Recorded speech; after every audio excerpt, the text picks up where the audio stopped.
Hola, hola, hola, buenos días, buenas tardes, buenas noches, bienvenidos al capítulo 11º, capítulo 11 de La tía Julia del escribidor, que quiero que me acompañen a leer y en el caso de ustedes a escuchar, así que pónganse cómodos porque ya saben, este es el capítulo que corresponde a la historia principal, a la de Varguitas, la tía Julia y Pedro Camacho, el fabulador, el escritor que luego teatraliza sus obras a través de las ondas de Radio Panamericana. Así que pónganse cómodos y empecemos. Se acercaban los exámenes de medio año en la facultad y yo, que desde los amores con la tía Julia asistía menos a clases y escribía más cuentos pírricos, estaba mal preparado para este trance. Mi salvación era un compañero de estudios, un camanejo llamado Guillermo Velando. Vivía en una pensión del centro, por la Plaza 2 de Mayo, y era un estudiante modelo, que no perdía una clase, apuntaba hasta la respiración de los profesores y aprendía de memoria, como yo versos, los artículos de los códigos. Siempre estaba hablando de su pueblo, donde tenía una novia, y solo esperaba recibirse de abogado para dejar Lima, ciudad que odiaba, e instalarse en Camaná, donde batallaría por el progreso de su tierra. Me prestaba sus apuntes, me soplaba en los exámenes, y cuando éstos se venían encima, yo iba a su pensión a que me diera alguna síntesis milagrosa sobre lo que habían hecho en clases.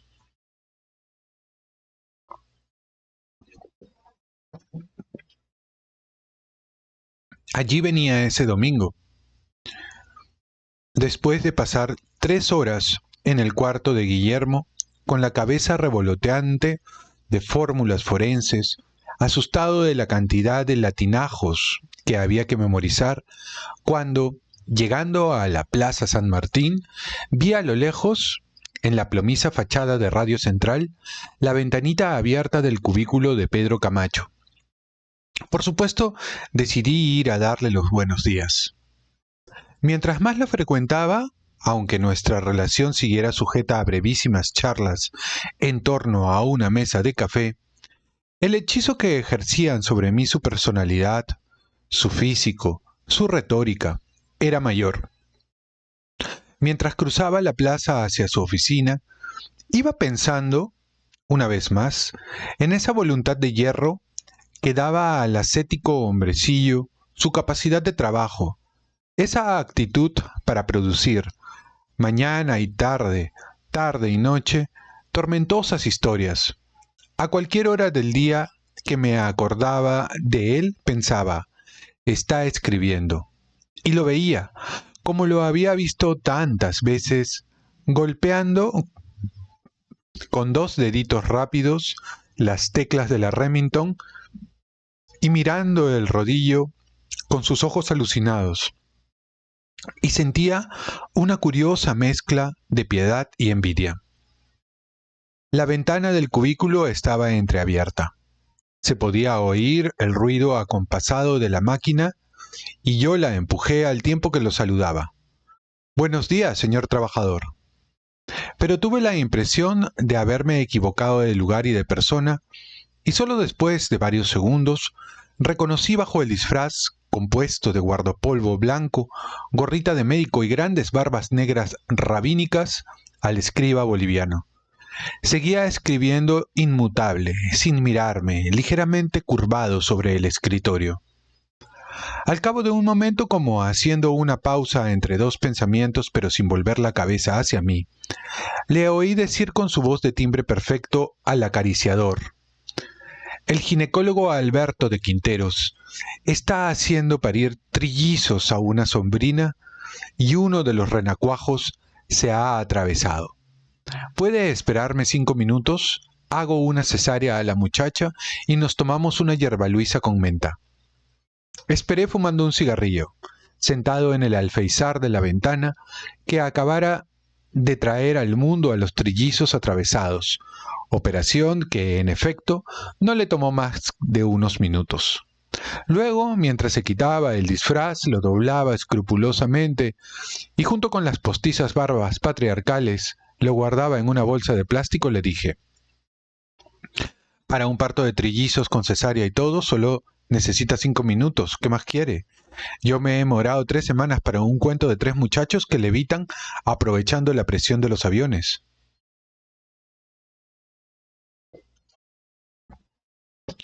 Le conté, mientras íbamos al Branza, que después de muchos relatos fracasados, el de los levitadores me había parecido decoroso y que lo había llevado al suplemento dominical de El Comercio, temblando de miedo. El director lo leyó delante de mí y me dio una respuesta misteriosa. Déjelo, ya se verá qué hacemos con él.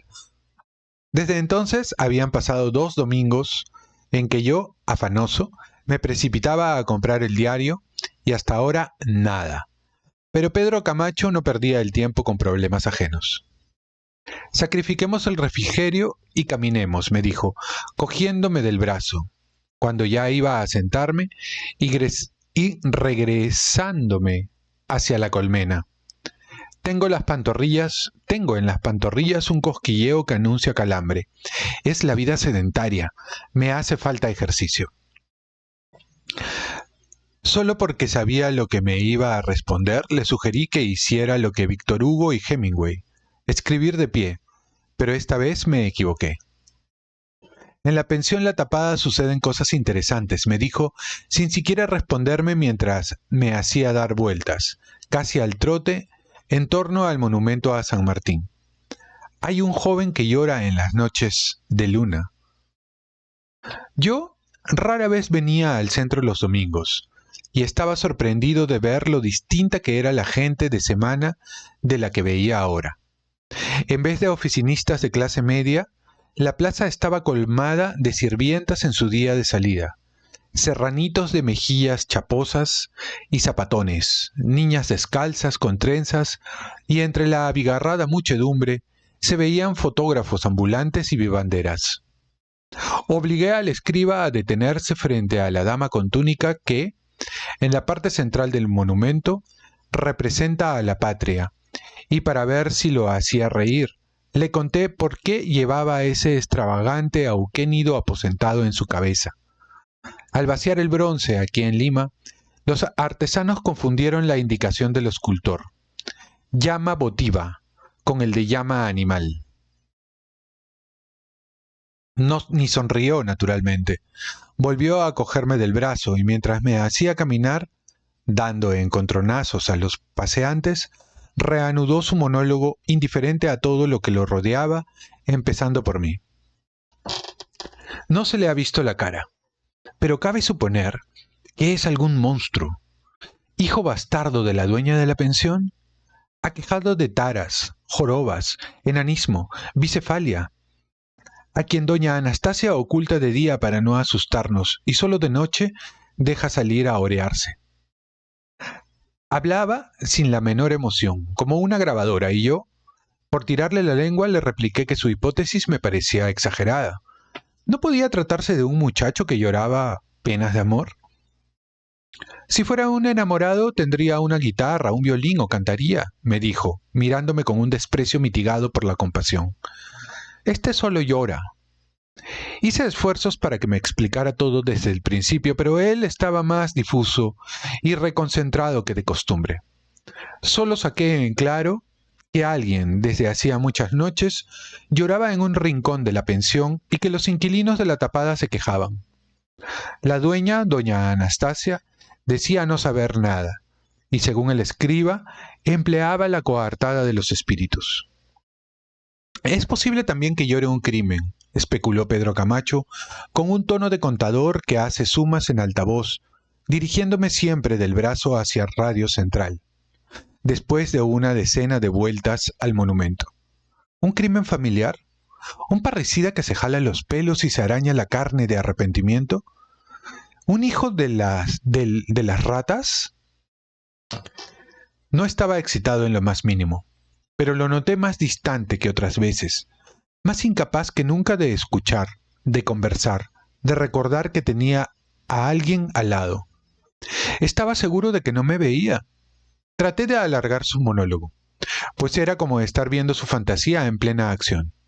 Pero él, con la misma brusquedad con que había comenzado a hablar del invisible llorón, enmudeció.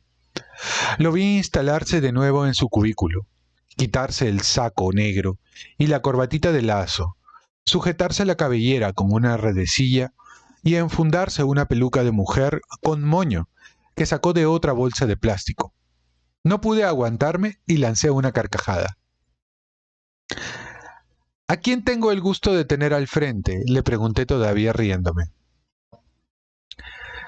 Debo dar unos consejos a un laboratista francófilo que ha matado a su hijo, me explicó con un rentintín burlón, poniéndose en la cara, en vez de las bíblicas barbas de antes, unos aretes de colores y un lunar coquetón. Adiós, amigo. Apenas di media vuelta para irme, sentí, renaciente, parejo, seguro de mí mismo, compulsivo, eterno, el teclear de la Remington.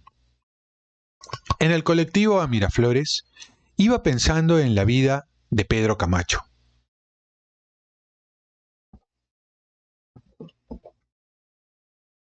¿Qué medio social?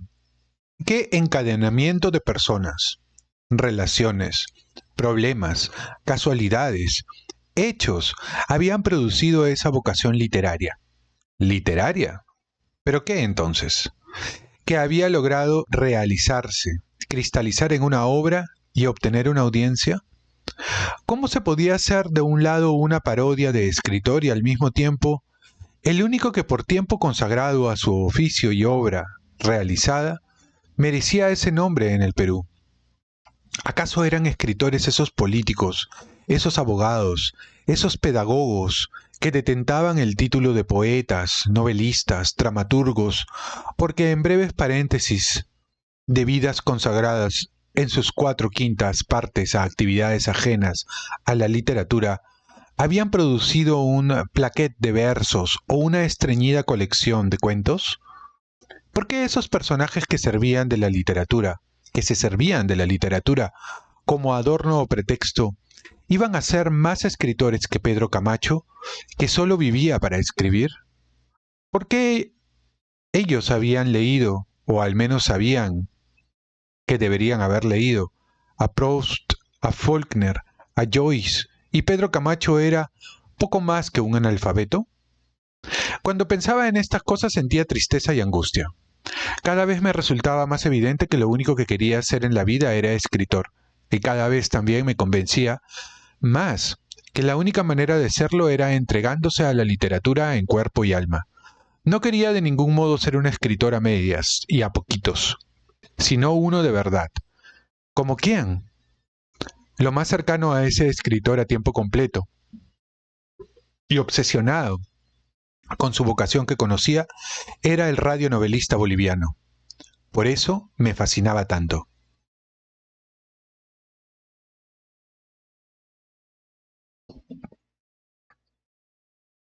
En casa de los abuelos me estaba esperando Javier, rebosante de felicidad, con un programa dominical para resucitar muertos. Había recibido la mensualidad que le giraban sus padres desde Piura, con una buena propina por las fiestas patrias, y decidido que nos gastáramos esos soles extras los 4 juntos. En homenaje a ti he hecho un programa intelectual y cosmopolita, me dijo, dándome unas palmadas estimulantes.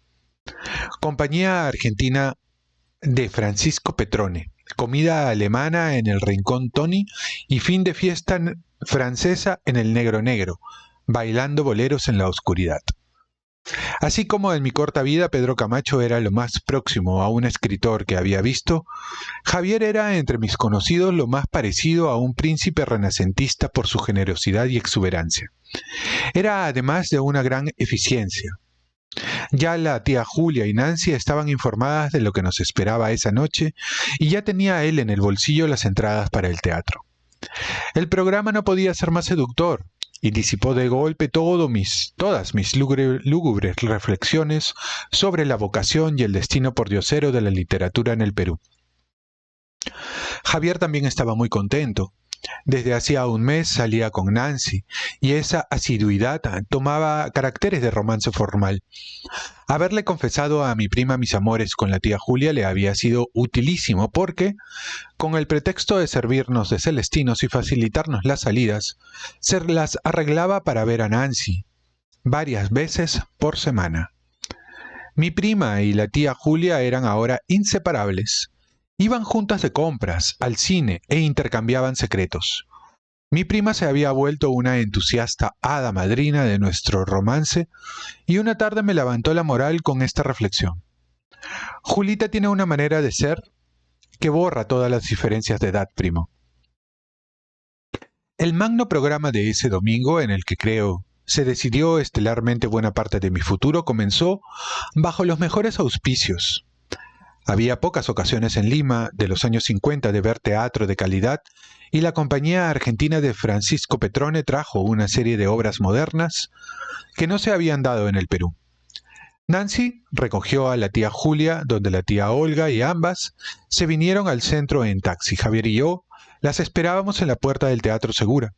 Javier, que en esas cosas solía excederse, había comprado un palco que resultó el único ocupado, de modo que fuimos un centro de observación casi tan visible como el escenario. Con mi mala conciencia supuse que varios parientes y conocidos nos verían y maliciarían. Pero apenas comenzó la función se esfumaron esos temores. Representaban La muerte de un viajante, de Arthur Miller, y era la primera pieza que yo veía de carácter no tradicional y respetuosa de las convenciones de tiempo y espacio. Mi entusiasmo y excitación fueron tales que, en el entreacto comencé a hablar hasta por los codos, haciendo un elogio fogoso de la obra, comentando sus personajes, su técnica, sus ideas. Y luego, mientras comíamos embutidos y tomábamos cerveza negra en el rincón Tony de la Colmena, seguía haciéndolo de una manera tan absorbente que Javier, después, me amonestó. Parecías una lora a la que le hubieran dado yombina. Mi prima Nancy, a quien mis veleidades literarias siempre le habían parecido extravagancias, semejante a la que tenía el tío Eduardo, un viejecito hermano del abuelo, juez jubilado que se dedicaba al infrecuente pasatiempo de coleccionar arañas, después de oírme perorar tanto sobre la obra que acabábamos de ver, sospechó que mis inclinaciones podían tener mal fin. Te estás volviendo lucumbeta, flaco. El negro negro había sido escogido por Javier para rematar la noche porque era un lugar con cierta aureola de bohemia intelectual.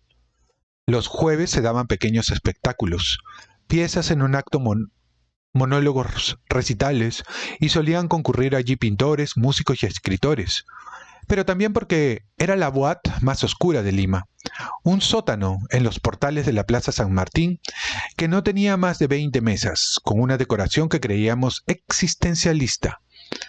Era un sitio que, las pocas veces que había ido, me daba la ilusión de estar en una cave de Saint-Germain-des-Prés. Nos presentaron en una mesita a la orilla de la pista de baile y Javier, más rumboso que nunca, pidió 4 whiskies.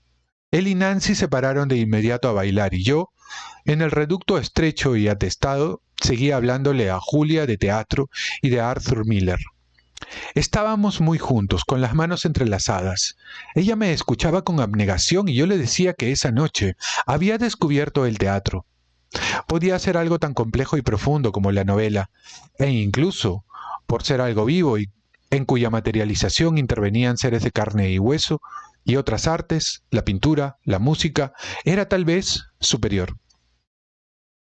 De repente cambió de género y en lugar de cuentos me pongo a escribir dramas. Le dije excitadísimo. ¿Qué me aconsejas? En lo que a mí respecta no hay inconveniente, me contestó la tía Julia poniéndose de pie. Pero ahora, Varguitas, sácame a bailar y dime cositas al oído. Entre pieza y pieza, si quieres, te doy permiso para que me hables de literatura.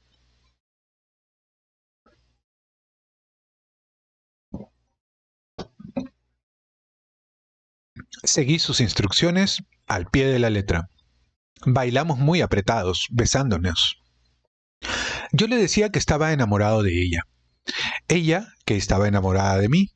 Y esa fue la primera vez que, ayudado por el ambiente íntimo, incitante, turbador y por los whiskies de Javier, no disimulé el deseo que me provocaba. Mientras bailábamos, mis labios se hundían con morosidad en su cuello. Mi lengua entraba a su boca y sorbía su saliva. La estrechaba con fuerza para sentir sus pechos, su vientre y sus muslos. Y luego en la mesa, al amparo de las sombras, le acaricié las piernas y los senos. Así estábamos, aturdidos y gozosos, cuando la prima Nancy, en una pausa entre dos boleros, nos heló la sangre. ¡Dios mío! Fíjense quién está ahí. El tío Jorge. Era un peligro que hubiéramos debido tener en cuenta. El tío Jorge, el más joven de los tíos, congeniaba audazmente, en una vida súper agitada, toda clase de negocios y aventuras empresariales, con una intensa vida nocherniega, de faldas, fiestas y copas. De él se contaba un malentendido tragicómico que tuvo como escenario otra boate, el Embassy. Acababa de comenzar el show. La muchacha que cantaba no podía hacerlo porque, desde una de las mesas, un borrachín la interrumpía con malacrianzas. Ante la boata atestada, el tío Jorge se había puesto de pie, rugiendo como un Quijote. «Silencio, miserable, yo te voy a enseñar a respetar a una dama».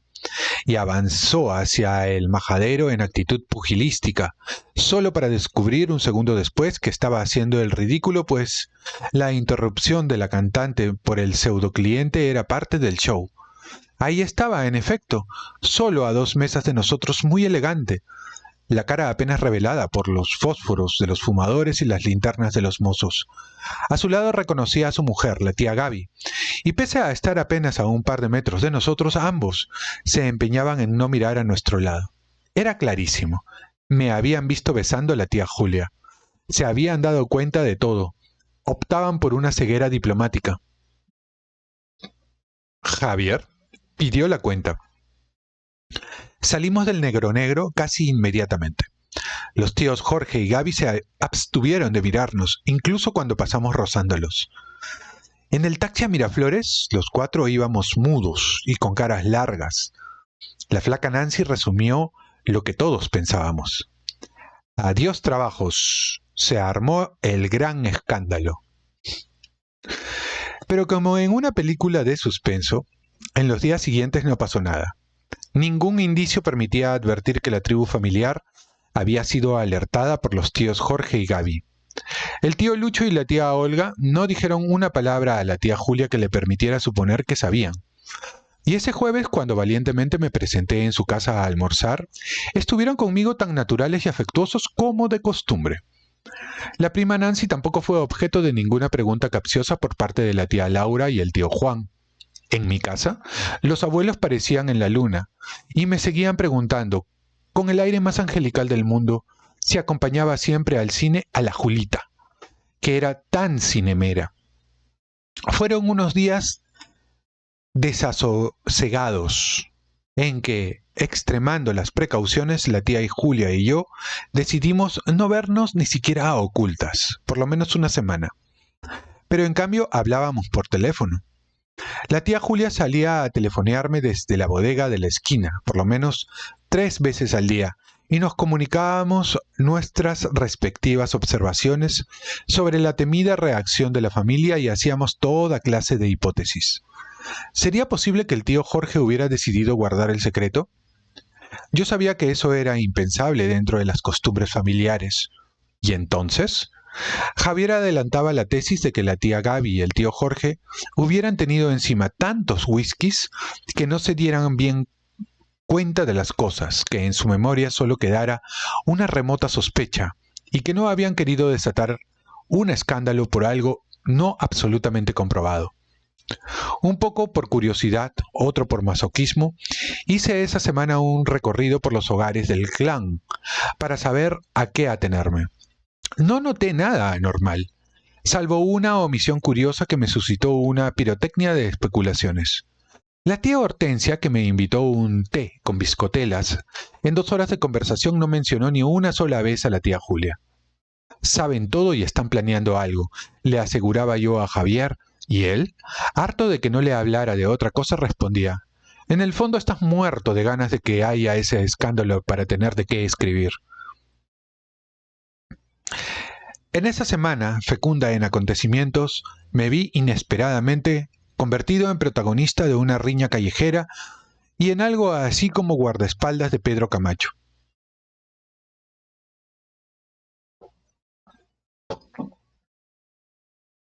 Salía yo de la Universidad de San Marcos, luego de averiguar los resultados de un examen de Derecho procesal, lleno de remordimientos por haber sacado nota más alta que mi amigo Belando, quien era el que más sabía, cuando al cruzar el parque universitario me topé con Genaro Papá, el patriarca de la falange propietaria de los radios o de las radios Panamericana y Central.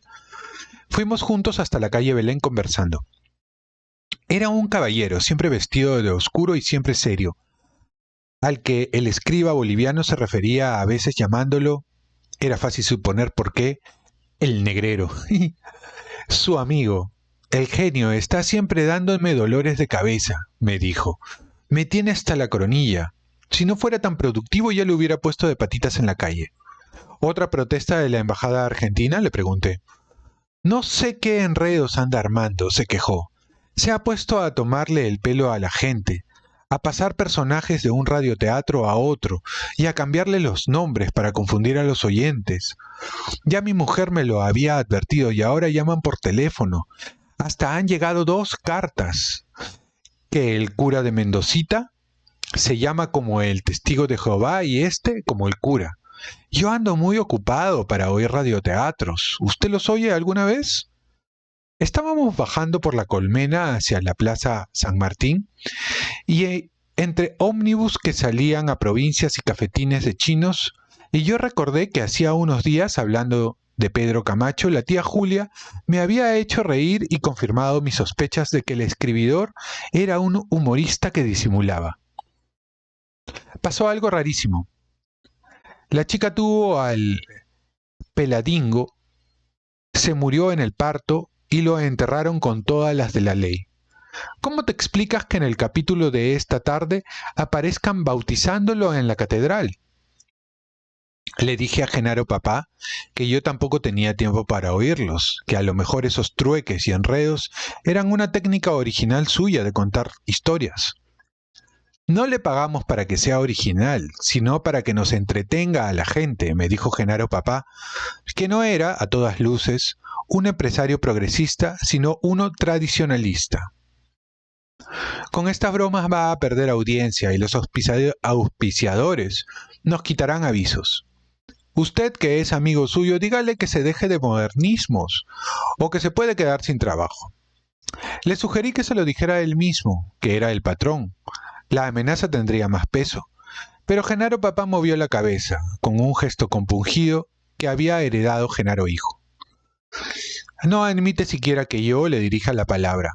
El éxito lo ha engreído mucho y ves que trato de hablarle, me falta el respeto. Había ido a participarle con la mayor educación, que se recibían llamadas, a mostrarle las cartitas de protesta.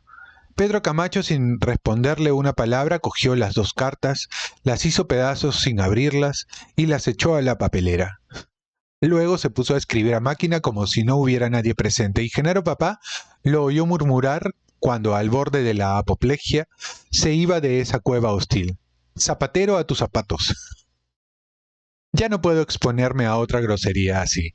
Tendría que votarlo, y eso tampoco sería realista, concluyó con un ademán de fastidio. Pero usted no tiene nada que perder, a usted no lo va a insultar, usted también es medio artista, ¿no? Échenos una mano, hágalo por la empresa, háblele. Le ofrecí que lo haría, y en efecto, después del Panamericano de las 12, fui, para desgracia mía, a invitar a Pedro Camacho una taza de hierbaluisa con menta. Estábamos saliendo de Radio Central cuando 2 tipos grandotes nos cerraron el paso. Los reconocí en el acto, eran los churrasqueros, 2 hermanos bigotudos de la parrillada argentina, un restaurante situado en la misma calle, frente al Colegio de las Monjitas de Belén, donde ellos mismos, con mandiles blancos y altos gorros de cocineros, preparaban las sangrientas carnes y los chunchulíes.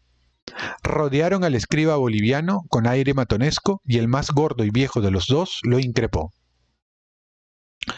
Así que somos mataniños, ¿no? Camacho de porquería. ¿Te has creído, atorrante, que en este país no hay nadie que pueda enseñarte a guardar respetos? Se iba excitando mientras hablaba. Enrojecía y se le atropellaba la voz. El hermano menor asentía y en una pausa iracunda del churrasquero mayor también metió su cuchara. ¿Y los piojos? ¿Con que la golosina de las porteñas son los bichos que le sacan del pelo a sus hijos? Grandísimo hijo de puta. ¿Me voy a quedar con los brazos cruzados mientras puteas a mi madre?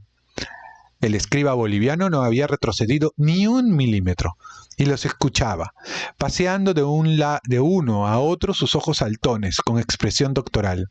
De pronto, haciendo su característica venia de maestro de ceremonias, y en un tono solemne le soltó la más urbana de las preguntas. ¿Por acaso no son ustedes argentinos? El churrasquero gordo, que ya echaba espuma por los bigotes, su cara estaba a 20 centímetros de la de Pedro Camacho, para lo cual tenía que inclinarse mucho, rugió con patriotismo. Argentinos, sí, hijo de puta, y a mucha honra. Vi entonces que, ante esta confirmación realmente innecesaria porque bastaba oírles 2 palabras para saber que eran argentinos, el escriba boliviano, como si algo le hubiera estallado dentro, palidecía. Sus ojos se ponían ígneos, adoptaba una expresión amenazadora y fustigando el aire con el dedo índice, los apostrofó así. Me lo olía, pues bien, váyanse inmediatamente a cantar tangos. La orden no era humorística, sino funeral. Los churrasqueros quedaron un segundo sin saber qué decir. Era evidente que el escriba no bromeaba. Desde su pequeñez tenaz y su total indefensión física, los miraba con ferocidad y desprecio.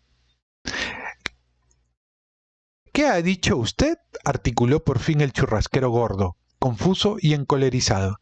¿Qué cosa? ¿Qué cosa? A cantar tangos y a lavarse las orejas. Enriqueció la orden con su perfecta pronunciación Pedro Camacho y luego de una brevísima pausa, con suavidad escalofriante deletreó la rebuscada temeridad que nos perdió. Si no quieren recibir un rapapolvo. Esta vez yo quedé todavía más sorprendido que los churrasqueros. Que esa personita mínima, de aspecto de niño de cuarto de primaria, prometiera una paliza a 2 Sansones de 100 kilos era delirante, además de suicida. Pero ya el churrasquero gordo reaccionaba. Cogía del cuello al escriba y entre las risas de la gente que se había aglomerado alrededor, lo levantaba como una pluma aullando. ¡Un rapapolvo a mí! Ahora vas a ver, enano. Cuando vi que el churrasquero mayor se preparaba a volatilizar a Pedro Camacho de un derechazo, no me quedó más remedio que intervenir.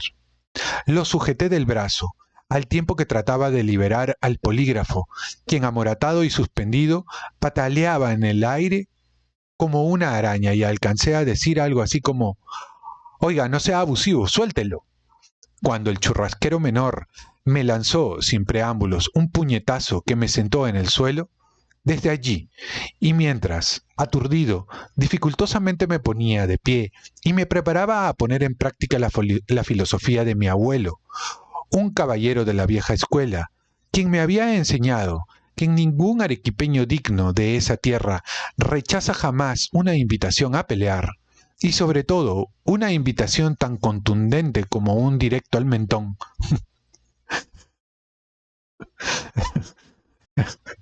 Vi que el churrasquero mayor descargaba una verdadera lluvia de bofetadas. Había preferido las bofetadas a los puñetes, piadosamente dada la osatura liliputiense del adversario sobre el artista. Después, mientras intercambiaba empujones y trompadas contra el churrasquero menor, en defensa del arte pensaba, ya no pude ver gran cosa. El pugilato no duró mucho, pero cuando al fin gente de Radio Central nos rescató de las manos de los forzudos, yo tenía unos cuantos chichones y el escriba estaba con la cara tan hinchada y tumefacta que Genaro papá debió llevarlo a la asistencia pública. En vez de darme las gracias por haber arriesgado mi integridad defendiendo a su estrella exclusiva, Genaro hijo esa tarde me reprendió por una noticia que Pascual, aprovechando la confusión, había filtrado en 2 boletines consecutivos y que comenzaba con algo de exageración así. Pandilleros rioplatenses atacaron hoy criminalmente a nuestro director, el conocido periodista, etc. Esa tarde, cuando Javier se presentó en mi altillo de Radio Panamericana, se rió a carcajadas con la historia del pugilato y me acompañó a preguntarle al escriba cómo se encontraba. Le habían puesto una venda de pirata en el ojo derecho y 2 curitas, uno en el cuello y otro debajo de la nariz. ¿Cómo se sentía? Hizo un gesto desdeñoso, sin dar importancia al asunto, y no me agradeció que, por solidaridad con él, me hubiera zambullido en la pelea. Su único comentario encantó a Javier. Al separarnos, los salvaron. Si dura unos minutos más, la gente me hubiera reconocido y pobre de ellos, los linchaban.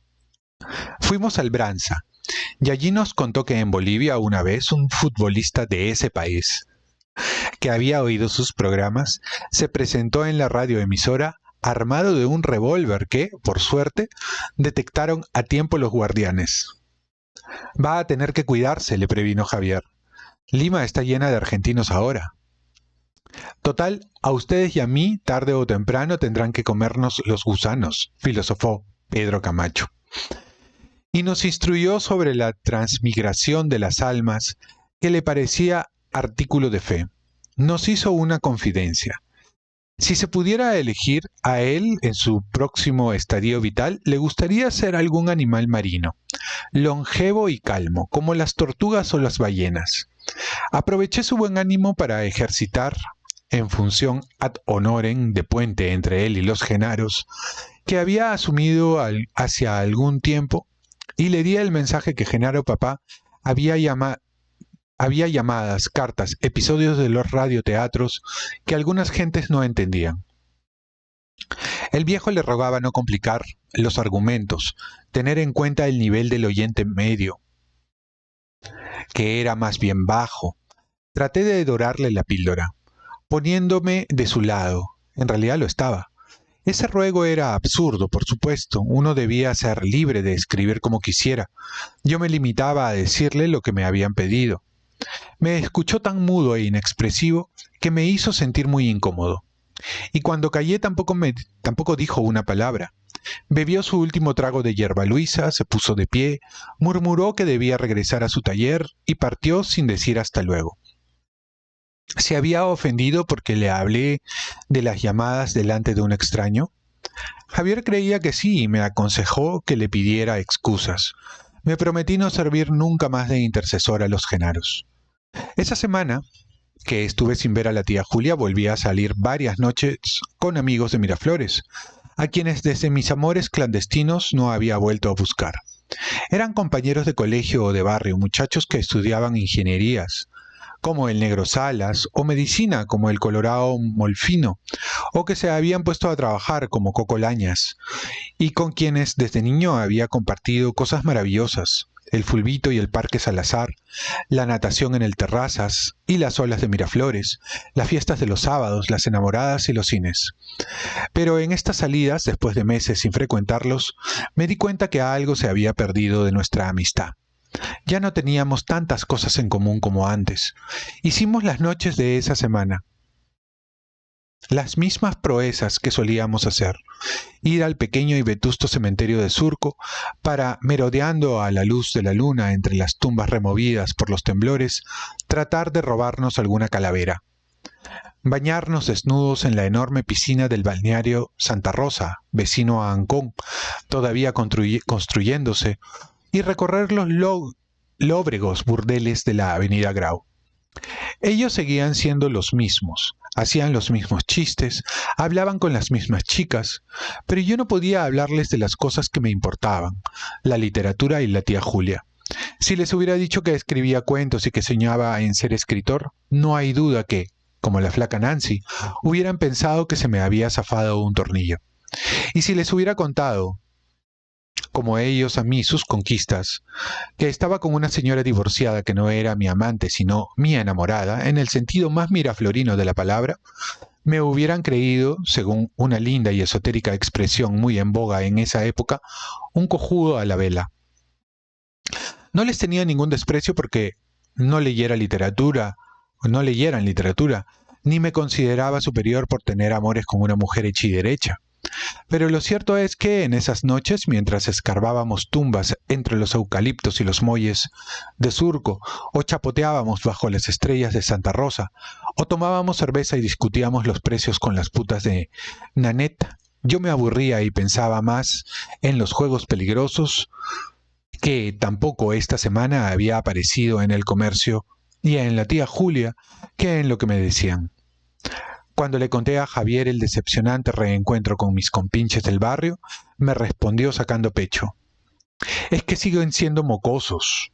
Usted y yo ya somos hombres, Varguitas. Muy bien, hemos llegado al final de este capítulo de La tía Julia y el escribidor. Espero que les haya gustado. Me olvidé compartir la pantalla, pero bueno, creo que se escucha y ya saben que la hora está aquí, ¿no? Ok, está bien, está todo bien, está todo bien. Me había olvidado en compartir la pantalla. Realmente me quedé muy absorto en la... Ahora sí la compartí. Muy bien. Unos pequeños y breves comentarios sobre la obra. Muy interesante yo no sé si es que realmente son verdaderos o no estas situaciones que tuvo Pedro Camacho, el real Pedro Camacho, que en este momento se me escapa el nombre, pero muy divertidas estos encuentros con los argentinos del restaurante de parrillas. Si no me equivoco, ese restaurante de parrillas, yo he vivido en el centro de Lima hasta los 12 años, entonces me es muy familiar muchos de los lugares que recrea Mario Vargas Llosa en sus obras, sobre todo las que están ambientadas en Lima y las que están ambientadas en Miraflores también, porque bueno, digamos, es como dicen, es mi zona de influencia. Y me puedo ubicar espacialmente en algunos lugares que menciona. Y sí, recuerdo que había una parrilla argentina cerca de la Plaza San Martín, que no sé si todavía seguirá. Pero muy divertidos estos encuentros que tiene Pedro Camacho con los argentinos y esa fijación que tiene con los argentinos, ¿no? Y bueno, y también la manera como Mario Vargas Llosa va describiendo su relación temprana con la tía Julia y cómo luchan por mantener esa relación en el anonimato de manera subrepticia. Y es muy divertido eso, pero lógicamente pues en algún momento se tienen que enterar siendo una familia tan grande, porque literalmente Vargas Llosa pinta a su familia como si fuera una tribu de la que él hoy mismo tendría que ser el líder, ¿no? En ese momento no lo era, pero ahora es el patriarca de la tribu. De eso me pude dar cuenta en el video que les mostré, los lugares en donde había pasado Vargas Llosa, que hice en bicicleta, y donde justo me encontré con una fiesta en su casa en Barranco, ¿no? Yo supongo que los que estaban en ese momento de fiesta eran familiares, supongo yo. Pero bueno, espero que les haya gustado. ¿Qué les ha parecido la lectura del libro? ¿Les ha gustado? Déjenme sus comentarios y déjenme saber sus puntos de vista y regálenme un like. Si no están suscritos y han llegado de casualidad acá, suscríbanse al canal, es free, no cuesta nada, y activen la campanita para que sepan cuándo viene un nuevo episodio de La tía Julia y el escribidor. Conmigo hasta la próxima y como siempre les digo, paz y bien, pórtense bien.